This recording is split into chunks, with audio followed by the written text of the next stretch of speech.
सभी भाइयों को मेरा नमस्कार। आज का विषय जो लिया गया है वो श्री रामचरितमानस से लिया गया है, जिसमें गोस्वामी श्री तुलसीदास जी संतों के चरित्र के बारे में बताते हैं कि साधु पुरुष कौन होते हैं। पहली चौपाई में कह रहे हैं गोस्वामी तुलसीदास जी, साधु चरित शुभ चरित कपासु, निरस विशद गुणमय फल जासु। साधु का चरित्र निरस अर्थात नीरस होता है। कपास से तुलना कर रहे हैं साधु के चरित्र की। जैसे कपास की डोरी भी नीरस होती है, उसमें कोई रस तो नहीं होता कपास की डोरी में, वैसे ही साधु के चरित्र में भी कोई रस नहीं होता। रस का मतलब वो उसका चरित्र विषयासक्त नहीं होता, वो किसी विषय में आसक्त नहीं होता, वो धन के पीछे नहीं भागेगा, वो पद के पीछे नहीं भागेगा, वो प्रतिष्ठा के पीछे नहीं भागेगा। इसलिए कहते हैं कि साधु का चरित्र कपास के चरित्र की तरह नीरस होता है। निरस विशद, विशद बता रहे हैं, जैसे कपास उज्जवल होता है उसी तरह से साधु पुरुष के चरित्र में भी अज्ञानता और पाप का अभाव होता है, इसलिए वो विशद हो गया। निरस विशद गुणमय, कपास में गुण अर्थात तंतु होते हैं, साधु के चरित्र में भी गुण होते हैं। वो गुण और अवगुण दोनों से ऊपर चला जाता है। जब गुण और अवगुण दोनों से ऊपर चला गया तो अब गुणवान हुआ। अगर गुण और अवगुण दोनों में से किसी एक की तरफ जाएगा तो गुणवान नहीं हुआ। साधु पुरुष गुण और अवगुण दोनों से परे चला जाता है, इसलिए उसे गुणमय कहा गया है। सभी गुण हैं उसमें। जो सहे दुख पर छिद्र दुरावा, बंदनीयत ही जग जसु पावा। साधु पुरुष स्वयं दुख बर्दाश्त कर लेते हैं।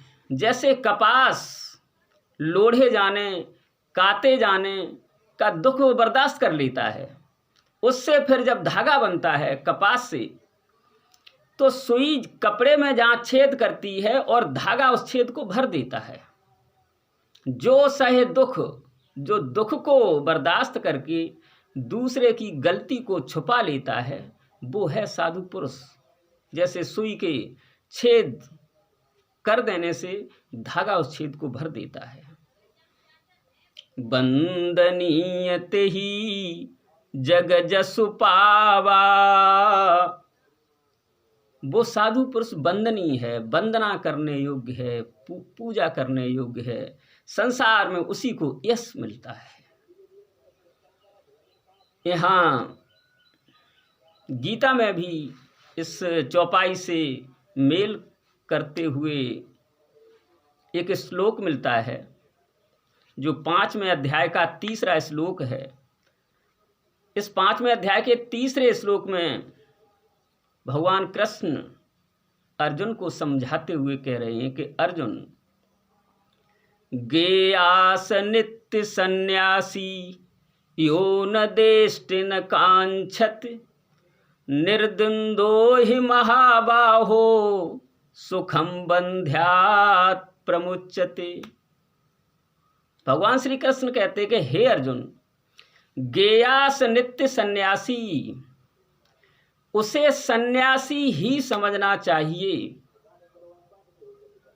यहाँ ये बात नहीं है कि सन्यासी उसे समझना चाहिए जिसने कपड़े पीले धारण कर लिए हैं। वो कहते हैं गेयास नित्य सन्यासी, उसे नित्य सन्यासी ही समझना चाहिए। सन्यासी कोई गृहस्थ भी हो सकता है, यहाँ कोई फर्क नहीं रखा है। गेयास नित्य सन्यासी, उसे सन्यासी ही समझना चाहिए। यो न देष्ट, जो न किसी से द्वेष करता है, न कांक्षत, न किसी से कोई आकांक्षा इच्छा रखता है किसी काम की। निर्द्वंदो हि महाबाहो, हे विशाल भुजाओं वाले अर्जुन, और जो व्यक्ति निर्द्वंद है, निर्द्वंद का मतलब है द्वंद्व, जो दो दिखाई देते हैं हमें संसार में, उनमें से किसी की तरफ नहीं गया, वो उन्हें दो नहीं एक दिखता है। सुख दुख, दिन रात, अच्छा बुरा, ये सब हमें दो दिखाई देते हैं, लेकिन सन्यासी को ये सब एक दिखाई पड़ता है। साधु पुरुष इन सब में एक दिखता है, वो दो नहीं देखता। उसे कहते हैं निर्द्वंद, जो द्वंद्व से रहित है, जो द्वंद्व के परे चला गया। रात और दिन में वो एक ही तत्व की विशेषता देखेगा। हमें तो रात अलग मालूम पड़ती है, दिन अलग मालूम पड़ता है। योगी पुरुष को, संत पुरुष को वो ये देखेगा कि अधिक प्रकाश है तो दिन है, कम प्रकाश है तो रात है। वो दिन में और रात में प्रकाश को ही कारण देखेगा। प्रकाश ही कारण है, कम प्रकाश है तो रात्रि है, अधिक प्रकाश है तो दिन हो गया। कारण केवल प्रकाश है, तो इन दोनों में वो प्रकाश को कारण देखता है, इसलिए एक ही तत्व को उसमें देखता है। सुख दुख में भी वो समान हो जाता है। सुख दुख में वो समान इसलिए हो जाता है, वो सुख को और दुख को एक ही देखता है। सुख को सुख की तरह देख करके प्रसन्न नहीं होता, दुख को दुख की तरह देख करके दुखी नहीं होता। वो दोनों को, सुख और दुख को, एक ही मानता है। वो मानता है कि जो दुख में तेजी है, त्वरा है, परेशानी है, बेचैनी है, वही सुख में भी है। जब साधु पुरुष के पास सुख आता है तो वो प्रसन्न नहीं होता, ज़्यादा खुशी से नाचने नहीं लगता।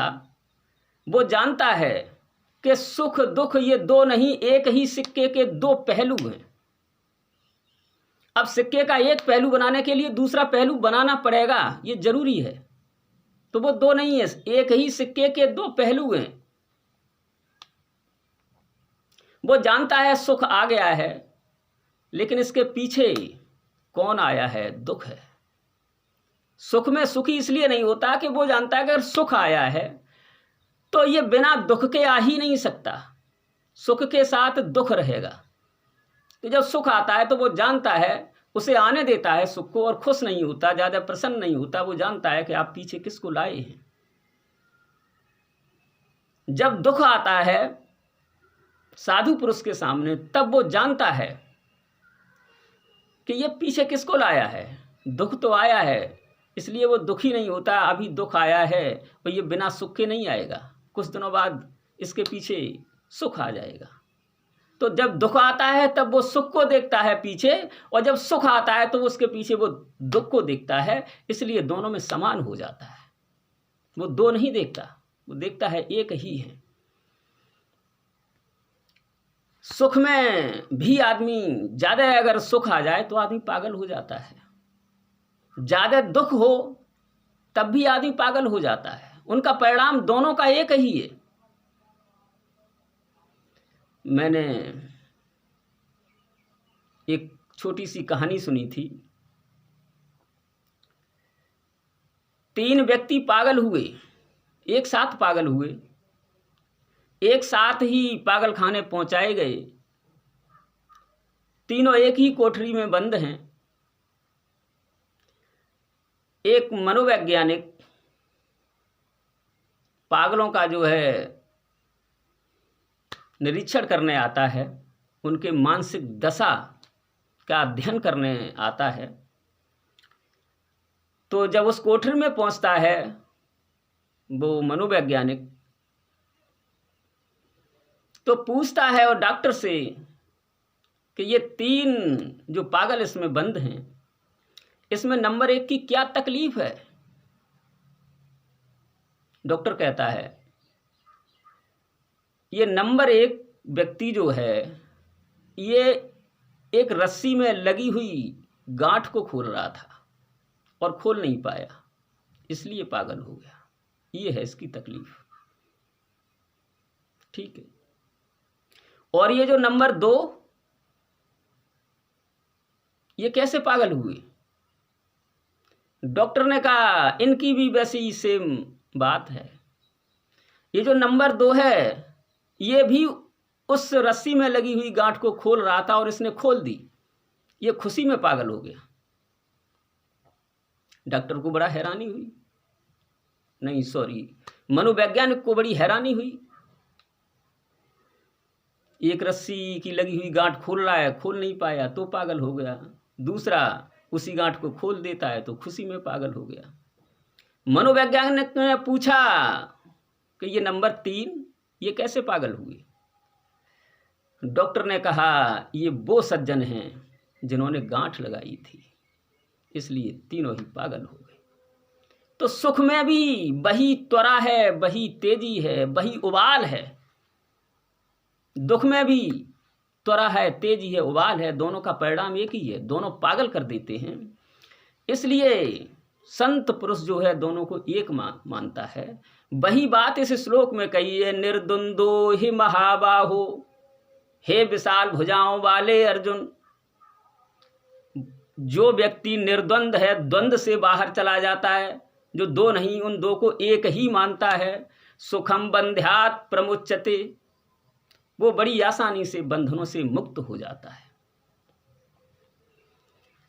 अगले दोहे में तुलसीदास जी कह रहे हैं कि बंदों संत समान चित, हितयन हित नाई कोई, अंजलिगत शुभ सुमन जिमें सम सुगंध कर दोय।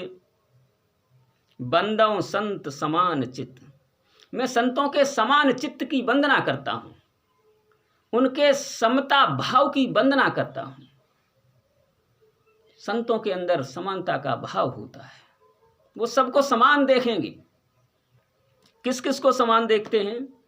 विद्या विनय संपन्ने, ब्राह्मणे गविहस्तिन, सुनिचैव स्वपाके च पंडिता समदर्शिन। ये गीता के 5वें अध्याय के 18वां श्लोक है। इसमें भगवान कृष्ण अर्जुन को समझाते हुए कह रहे हैं कि हे अर्जुन, ऐसे ज्ञानी पुरुष, ऐसे संत पुरुष विद्या विनय संपन्न ब्राह्मण में, गविहस्तिन गाय और हाथी में, सुनचैव सुपाके कुत्ता हाथी और चांडाल में भी समान होते हैं, सब में समता देखते हैं। अब ये बड़ी मुश्किल बात है। कुछ विद्वान प्रश्न कर देते हैं कि सब में समानता, कैसे समानता? अगर समानता ही देख रहे हो तो पत्थर क्यों नहीं खा लेते? तो भोजन के बराबर पत्थर को देखिए, पत्थर खा जाइए। ऐसी बात कहने वाले लोगों को मैं प्रणाम करता हूं और मैं कहना चाहता हूं, जब आप ऐसी बात कह रहे हैं तो आपने समानता के सिद्धांत को समझा ही नहीं। खाएंगे तो भोजन ही, पत्थर तो खाएंगे नहीं। समता इस बात की जरूर होगी उसमें, भोजन को खाएंगे वो हमारे शरीर को पुष्ट करेगा, लेकिन पत्थर अगर खाने के काम नहीं आएगा तो वो किसी और के काम आ जाएगा। कोई और काम आएगा जो पत्थर करेगा, उसको कहीं न कहीं वो भी काम आएगा, उसकी जरूरत पड़ेगी। जहां पत्थर की जरूरत पड़ेगी वहां भोजन काम नहीं आएगा। अपनी अपनी जगह पर सबकी महत्ता है, टैलेंट डिफर, गुण भिन्न भिन्न हैं, सभी अपनी अपनी जगह बड़े महत्वपूर्ण हैं। इसलिए समानता रखनी चाहिए। पत्थर खाया नहीं जाएगा लेकिन पत्थर किसी और काम आ जाएगा। भोजन खाया जाएगा लेकिन जहां पत्थर काम आएगा वहां भोजन नहीं आएगा। इसलिए समानता रखी जाती है, कहीं न कहीं उसे उपयोगी मान करके समानता रखें। तो वही बात यहाँ पर कही गई है कि बंदों संत समान चित्त, मैं संतों के समान चित्त की वंदना करता हूँ। उनके लिए हित अनहित ना कोई, न कोई हितैषी है संतों का, न कोई अहितैषी है, सभी बराबर हैं। जैसे अंजलिगत शुभ सुमन जिमि। जैसे फूल है, जिस हाथ ने उसे तोड़ा है फूल ने, वो फूल उस हाथ को भी सुगंधित कर देगा, और जिस हाथ पर रखा हुआ है उसको भी सुगंधित कर देगा। फूल दोनों हाथों को सुगंधित कर देगा। तोड़ने वाले से नफरत नहीं करेगा, उससे ये नहीं कहेगा मैं इस हाथ को सुगंध से नहीं भरूंगा, नहीं, जिसने तोड़ा है उसको भी सुगंध से भर देगा। जिसने बड़े प्यार से सम्मान से जिस हाथ पर रखा उसे भी सुगंध से भर देगा। तो ऐसे संत का चरित्र है, उसका अहित करे उसका भी कल्याण चाहेगा, उसका हित करे उसका भी कल्याण चाहेगा। ये है संत का चरित्र, ये है साधु पुरुष का चरित्र। आगे बता रहे हैं इसमें कि संतय संतन की यस करनी, जिम कुठार चंदन या चरनी। संत और असंतों के ऐसी करनी है, ऐसे काम हैं जैसे कुल्हाड़ी और चंदन। कुल्हाड़ी और चंदन का क्या काम है? काटे पर सुमलय सुनु भाई, निज गुण दे सुगंध बसाई। कुल्हाड़ी जो है चंदन के पेड़ को काटती है, लेकिन चंदन क्या करता है? निज गुण दे सुगंध बसाई। वो अपनी सुगंध से कुल्हाड़ी का मुंह भर देता है, जबकि कुल्हाड़ी तो काटती है। चंदन अपनी सुगंध से उसका मुंह भर देता है। तो संत का कोई अहित करेगा तब भी वो उसका हित चाहेगा, वो हित करेगा तब भी वो उसका हित चाहेगा। कुल्हाड़ी चंदन को काटती है, चंदन का स्वभाव देखिए, फिर भी कुल्हाड़ी के मुंह को सुगंध से भर देता है। इसलिए तुलसीदास जी कहते हैं कि ताते सुरसी सन चढ़त, जग बल्लभ श्रीखंड, अनल दाहि पीटत घने, परसु बदन यह दंड। ताते सुरसी सन चढ़त, जब इतना अच्छा स्वभाव है चंदन का, इसलिए वो कहाँ पहुंचती है? देवताओं के सर पर चंदन का तिलक लगाते हैं साधु पुरुष, सज्जन पुरुष। देवताओं को, भगवान को चंदन का तिलक लगाते हैं। इसलिए इसी स्वभाव के कारण चंदन सबके सर पर, मस्तिष्क पर लगाया जाता है, सर पर बैठता है सबके। ये सम्मान दिया गया चंदन को संत स्वभाव के कारण। अब समझ लीजिए संत कितनी ऊंची चीज है। अनल दाह पीटत घनय, परसु बदन या दंड। कुल्हाड़ी के लिए दंड की क्या व्यवस्था कर दी गई कि आग में लगा करके फिर उसको पीटा जाता है ऊपर से, ये उसके लिए दंड है। साधु पुरुष को हमेशा सम्मान मिलता है, जबकि वो चाहता नहीं सम्मान, लेकिन मिलता है। सम्मान उसी को मिलेगा जो नहीं चाहेगा, जो चाहेगा उसे कभी सम्मान नहीं मिलेगा। विषय अलंपट शील गुना कर, पर दुख दुख सुख सुख देखे पर। विषय अलंपट, साधु पुरुष विषय से अलंपट, लिप्त नहीं होता। लगेगा कि विषयों का उपभोग कर रहा है, भोजन तो करेगा, लेकिन साधु पुरुष ये जानेगा कि आत्मा का कोई पेट नहीं है जो उसे भूख लग सकती, अर्थात मुझे कोई भूख नहीं लग सकती। भूख शरीर को लगी है तो शरीर की व्यवस्था करेगा, उसको भोजन देगा,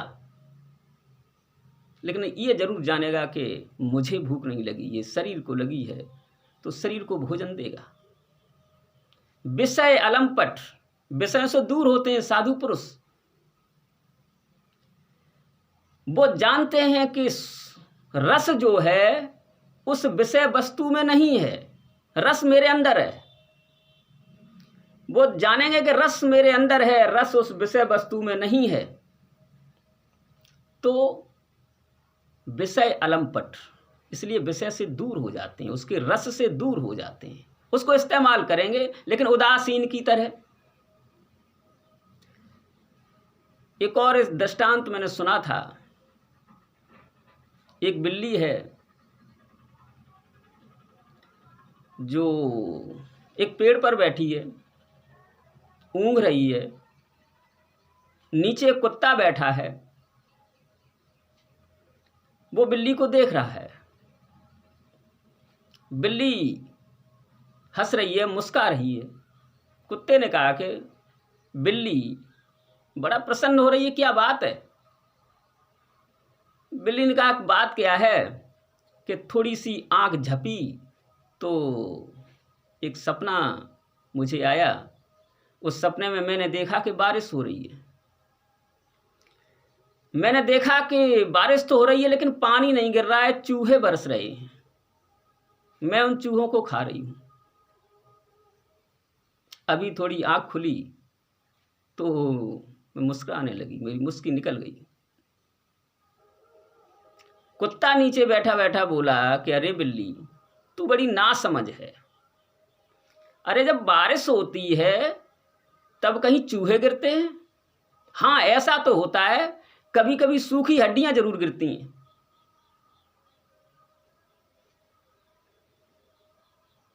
बिल्ली को चूहा बरसते हुए दिखाई दे रहे। आपको तो चूहे में कोई रस नहीं है, लेकिन बिल्ली को चूहे में रस है। वो क्यों है? वो रस बिल्ली के अंदर ही है। बिल्ली में ही कुछ ऐसी बात है जो उसे चूहे में रस आ रहा है, लेकिन कुत्ते को चूहे में रस नहीं, कुत्ते को सूखी हड्डी में रस है। वो कह रहा है सूखी हड्डी जरूर बरसा करती है कभी कभी। सूखी हड्डी में क्या रस होगा? लेकिन कुत्ते के अंदर कुछ ऐसा है जो उसे सूखी हड्डी में रस मिलता है। इसलिए संत पुरुष जो है विषय वस्तु में रस नहीं देखता, वो देखता है कि रस तो मेरे ही अंदर है, मैं ही डाल रहा हूं। किसी विषय वस्तु में रस नहीं है, किसी स्त्री में कोई रस नहीं है, रस तो पुरुष की धारणा में है। इसलिए विषय अलंपट, साधु पुरुष विषयों से दूर हो जाते हैं। शील गुना कर, शील और गुणों के भंडार होते हैं। विषय अलंपट शील गुना कर, पर दुख दुख, दूसरे के दुख को देखकर दुखी हो जाते हैं। सुख सुख देखे पर, और दूसरे का सुख देख करके सुखी हो जाते हैं। ऐसे होते हैं संत पुरुष। यहां गीता के 5वें अध्याय का 22वां श्लोक भी कुछ इसी से मिलती हुई बात कह रहा है। ये ही संस्पर्शजा भोगा, दुख यो नये एवते, आद्यंतवंत कौन्ते, नते सुरमते बुधा। भगवान अर्जुन को समझाते हुए कह रहे हैं कि हे अर्जुन, ये ही संस्पर्शजा भोगा, ये जो इंद्रिय और उनके विषयों के संयोग से जो भोग हैं, इंद्रिय और उनके विषयों के संयोग से जो भोग प्राप्त होते हैं, दुख योन एवते, वे सुख रूप भासते हैं लेकिन दुख के ही कारण हैं। आद्य अंतवंत कौनते, उनका कहीं से शुरुआत है, कहीं से उनका अंत है। नते सुरमते बुधा, ज्ञानी पुरुष संत पुरुष वहां रमते नहीं, उनमें नहीं रमते, उन्हें छोड़ देते हैं। वो जानते हैं कि इनका आदि भी है, इनकी कहीं से शुरुआत है, कहीं इनका अंत है, इसलिए उनमें रमण नहीं करते, वो उन विषयों को छोड़ देते हैं। समय भूत रिपु विमद विरागी, लोभामरस हरस भय त्यागी। संत जो होता है सम अभिभूत रिपु, वो सभी भूतों में समान होता है, जिसकी अभी ऊपर बात कही गई है। सम अभूत रिपु विमद विरागी, लोभामरस हर्ष भय त्यागी। लोभ, क्रोध, हर्ष, दुख, इन सबको छोड़ देता है, उनमें सब में समान रहता है। आत्मोपैनम सर्वत्र समम पश्यत यो अर्जुन सुखम वा यदि वा दुखम सयोगी परमो मता। छठे अध्याय का 32वां श्लोक। इसमें प्रभु श्री कृष्ण अर्जुन से कहते हैं कि हे अर्जुन, आत्मोपैनम अपनी भांति, सर्वत्र सब जगह, समम सम पश्यत देखता है, यो जो अर्जुन, हे अर्जुन, जो अपनी भांति सभी में समानता देखता है। अब अपनी भांति ये कैसे? सर है हमारा सबसे ऊपरी हिस्सा शरीर का, पैर हैं सबसे निचला हिस्सा शरीर का। सर में अगर दर्द होगा तब भी उसी तरह से आप डॉक्टर के पास भागेंगे। पैर में दर्द होगा तो ये थोड़े ही सोचेंगे कि चलो पैर तो निचला हिस्सा है, कभी नाली में जाता है, कभी और गंदगी में जाता है, तो इसमें दर्द होता है तो होने दें। कभी होने दिया? नहीं होने दिया। सर में अगर दर्द होगा तब भी हम डॉक्टर के पास उसी समानता से भागेंगे। पैर में अगर दर्द होगा उसी समानता से हम भागेंगे। इसे कहते हैं आत्मोपैनम, अपनी भांति। हम भोजन करते हैं, भोजन आमाशय में जाता है, पचता है, वहां से जो पोषण जाता है सारे शरीर को एक जैसा ही जाता है। ये नहीं इस तरह से नहीं जाता कि सर तो सबसे श्रेष्ठ है शरीर का हिस्सा, उसमें ज़्यादा पहुंचाया जाए, पैरों में और अन्य अंगों में कम पहुंचाया जाए। नहीं, शरीर की ऐसी व्यवस्था की गई है, मुखिया मुख सो चाहिए, खान पान कहूँ एक, पालय पोषय सकल अंग तुलसी सहित विवेक। भोजन जो पोषण देता है वो सबको समान रूप से देता है, असमानता नहीं। उसी तरह से ये श्लोक कहा गया कि आत्मोपैनम सर्वत्र समम पश्यति यो अर्जुन, हे अर्जुन, जो अपनी भांति सभी जीवों में समानता देखता है। सुखम बाद दुखम, सुख हो या दुख हो, स योगी परमो मता। वही साधु पुरुष है, वही योगी है। कोमल चित दीनन पर दाया, मन क्रम बच मम भगत अमाया। संतों का चित्त बड़ा कोमल होता है, दीनों पर दया करते हैं, मन वाणी और कर्म से मेरी भक्ति करते हैं। सबहि मान प्रद आप अमानी, भरत प्राण सम मम सोई प्राणी। सबको मान देते हैं साधु पुरुष। आप अमानी, अपने लिए नहीं, अपने लिए तो अमानी रहते हैं। मान नहीं, मद नहीं, अपने लिए कोई घमंड नहीं, कोई श्रेष्ठता का अभिमान नहीं, लेकिन दूसरों को श्रेष्ठता देते हैं। दूसरे को उन्हें बढ़ाई देंगे, खुद बढ़ाई नहीं लेंगे, दूसरे को बढ़ाई दे देंगे। संतों का ये स्वभाव है, दूसरों को बढ़ाई देंगे और स्वयं नहीं लेंगे, स्वयं उससे दूर रहेंगे। हे भरत, प्रभु राम भरत जी से कहते हैं कि ऐसे जो लोग हैं, साधु पुरुष हैं, वो प्राण सम, मेरे प्राणों की तरह प्रिय हैं। विगत काम मम नाम परायन, शांत बिरत बिनती मुदितायन। और सज्जन पुरुष का और क्या लक्षण है? विगत काम, इच्छा रहित होता है, उसकी कोई इच्छा नहीं। हम लोगों की तो पता नहीं कितनी इच्छाएं होती हैं, इच्छाएं हमें जीने नहीं देती, और जबकि हम इच्छाओं को मरने नहीं देते। हम चाहते इच्छाएं बनी रहें, और जितनी इच्छाएं हमारी बढ़ती हैं उतनी समस्या बढ़ती है, उतनी परेशानी बढ़ती है। तो साधु पुरुष जो होता है वो विगत काम, इच्छाओं से रहित होता है।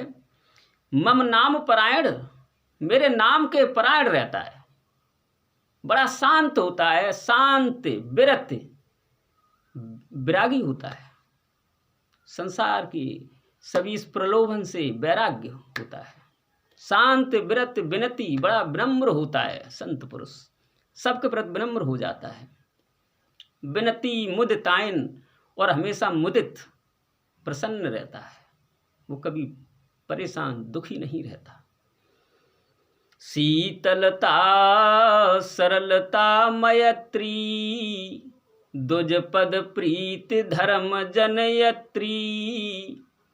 बड़ी शीतलता होती है उसके अंदर, सरलता, बड़ा सरल हृदय होता है। शीतलता सरलता मैत्री, दुज पद प्रीति धर्म जनयत्री। ब्राह्मणों के चरणों में प्रेम होता है जो धर्म को जन्म देने वाला होता है। समदम नियम नीति नहीं डोलें, पर सुबचन कबहूँ नहीं बोलें। सम अर्थात मन का निग्रह, मन को बस में करने का नाम सम है। दम इंद्रियों का निग्रह, इंद्रियों को बस में करने का नाम दम है। नियम, अब नियम क्या है? नियम पतंजलि योग दर्शन में ऐसा आया है कि नियम क्या है। नियम कहते हैं, नियम में 5 चीजें आ जाती हैं: शौच, संतोष, तप, स्वाध्याय और ईश्वर प्राणधान। इन 5 का नाम नियम है। नियम को समझ लेना। लोग कह देते हैं कि लो नियम से ये काम नहीं किया, शायद उन्हें पता ही नहीं कि नियम क्या है, नियम कहते किसको है। इन 5 को नियम कहते हैं। शौच, शौच का मतलब समझ लेते हैं, भीतर और बाहर की शुद्धि। बाहर भी कोई अशुद्धि नहीं है, बाहर शरीर में भी कोई अशुद्धि नहीं है, और अंदर मन में भी कोई अशुद्धि नहीं है। मन भी पवित्र और बाहर से शरीर भी पवित्र, उसे शौच कहते हैं। संतोष, संतोष किसे कहते हैं? प्रिय अप्रिय, सुख दुख, इन सब की प्राप्ति में जो समान बना रहे उसे संतोष कहते हैं। सुख हो या दुख हो, समान बना रहे। प्रिय मिल जाए या अप्रिय वस्तु मिल जाए, उसमें भी समान बना रहे, उसे संतोष कहते हैं। कभी कभी हम लोमड़ी की तरह संतोष कर लेते हैं। लोमड़ी अंगूर तोड़ रही है, पहुंचना चाहती है, लेकिन जब नहीं पहुंच पाती है तो क्या देती है? किसी ने पूछा कि लोमड़ी क्या अंगूर खा लिया आपने? उसने कहा अरे नहीं, अंगूर का क्या खाना, वो अंगूर खट्टे थे। उसने भी संतोष कर लिया कि खट्टे थे। उसने इसलिए संतोष कर लिया क्योंकि वहां तक पहुंची ही नहीं। ईसब की ये कहानी को कुछ विद्वानों ने पूरा किया है। ईसब की कहानी यहीं तक है। लोमड़ी ने कह दिया कि अंगूर खट्टे हैं। जो पूरा किया गया इस कहानी को, उसमें कहा गया कि फिर लोमड़ी ने काफी अच्छा भोजन खाया। उसने सोचा मैं छलांग नहीं लगा पाई वहां तक, काफी कसरत की और खा पी करके थोड़े बलवान होकर के फिर पहुंची उस अंगूर के वृक्ष के पास, और अब की बार उसने छलांग लगाई तो पहुंच गई। अंगूर तोड़ लाई, और जब उसने खाए तो वास्तव में अंगूर खट्टे थे। फिर किसी ने पूछा लोमड़ी क्या आपने अंगूर खा लिए? आज अंगूर मिल गए आपको? लोमड़ी ने कहा हाँ मिल गए। कैसे थे अंगूर? अब लोमड़ी कैसे कहे कि जिन अंगूरों को खाने के लिए उसने इतनी मेहनत की, कसरत की, अच्छी अच्छी डोज ली, दवाइयाँ खाई, अपने को बलवान बनाया, जिसके लिए इतना प्रयास किया, उसे खट्टा कैसे बताए? तो उसने कहा कि अंगूर बड़े मीठे थे। तो कभी कभी हम संतोष ऐसे कर लेते हैं, ऐसा संतोष नहीं, चाहे प्रिय मिल जाए चाहे अप्रिय मिल जाए, अंदर कोई हलचल न हो, वो संतोष। तो नियम में क्या आता है? शौच पहला, दूसरा संतोष, तीसरा तप, एकादशी आदि व्रत करना, ये सब तप कहलाता है। शौच, संतोष, तप, स्वाध्याय, शास्त्रों का अध्ययन करना, ईश्वर का भजन कीर्तन करना, ये स्वाध्याय कहलाता है। ईश्वर प्राणधान पांचवा, सब कुछ भगवान का है, सब कुछ उसी का है, सब कुछ उसी को समर्पित करके जो काम करता है संसार में, उसे कहते हैं ईश्वर प्राणधान। तो इन पांच का नाम नियम है। तो तुलसीदास जहाँ नियम शब्द लिखते हैं तो वहाँ छोटी बात नहीं लिखते हैं, बड़ी बात है।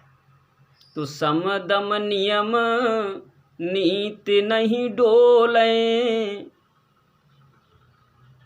पर सुबचन कबहू नहीं बोलें। वो सम मन का निग्रह करते हैं संत पुरुष, दम इंद्रियों का निग्रह करते हैं, अर्थात इनको बस में करते हैं। नियम का पालन करते हैं, जो अभी पांचों बातें बताई उनका पालन करते हैं। नीत पर रहते हैं, इनसे नहीं डोलें, इनसे हटते नहीं। परस वचन कबहू नहीं बोलें, अपने मुख से किसी के प्रति कोई कठोर शब्द नहीं कहते। निंदा स्तुति उभय सम, ममता मम पद कंज, ते सज्जन मम प्राण प्रिय, गुण मंदिर सुख पुंज। निंदा स्तुति उभय सम, वो निंदा में भी, उनकी कोई निंदा करे तब भी समान रहते हैं, स्तुति कोई प्रार्थना करे तब भी समान रहते हैं। ममता मम पद कंज, और मेरे पैरों में उनको बड़ी ममता होती है, बड़ा प्रेम होता है। ऐसे सज्जन, ऐसे पुरुष मुझे प्राण से भी ज़्यादा प्रिय है। गुण मंदिर सुखपुंज, वो गुणों के भंडार होते हैं, सुख की खान होते हैं। इस दोहे से मिलता हुआ श्लोक गीता के 12वें अध्याय का 19वां श्लोक भी है। तुल्य निंदा स्तुतुर्मौनी, संतुष्टो येन केनचित्, अनिकेत है स्थिर मतिर, भक्तिमान में प्रियो नरा। तुल्य निंदा स्तुतुर्मौनी, हे अर्जुन, जो व्यक्ति निंदा और स्तुति में भी समान रहे। संतुष्टो येन केनचित्, जो जीवन निर्वाह करने में जिस किसी तरह से भी जीवन निर्वाह हो रहा है उसमें संतुष्ट रहे। अनिकेत है, अनिकेत कहते हैं वैसे तो जिसके पास घर न हो, रहने का स्थान न हो। यहाँ ये बात कही गई है कि अनिकेत, रहने के स्थान में आसक्ति का अभाव। वो जिस स्थान पर रहता है उसे अपना न माने, ये न माने कि मेरा ही है, नहीं, वो किसी का भी हो सकता है। वो अभी मेरा है, इससे पहले किसी और का रहा होगा, बाद में किसी और का हो जाएगा। तो अनिकेत है, रहने के स्थान में वो आसक्ति से रहित हो। स्थिर मतिर भक्तिमान में प्रियो नरा, और मेरी भक्ति में जो स्थिर बुद्धि है, हे अर्जुन, वो व्यक्ति मुझे प्रिय है। तो ये सब लक्षण बसहि जासुर, जान हो तात संत संतत फुर। हे भाई भरत, ये लक्षण जिसके अंदर रहते हैं उसी को संत समझना चाहिए। ये साधु पुरुष के लक्षण हैं। साधु पुरुष कौन हैं? तुलसीदास जी ने रामचरितमानस में बड़ा गहन गूढ़ अर्थ बताया है। इससे उलट जो लक्षण है वो असाधु पुरुष के लक्षण हैं।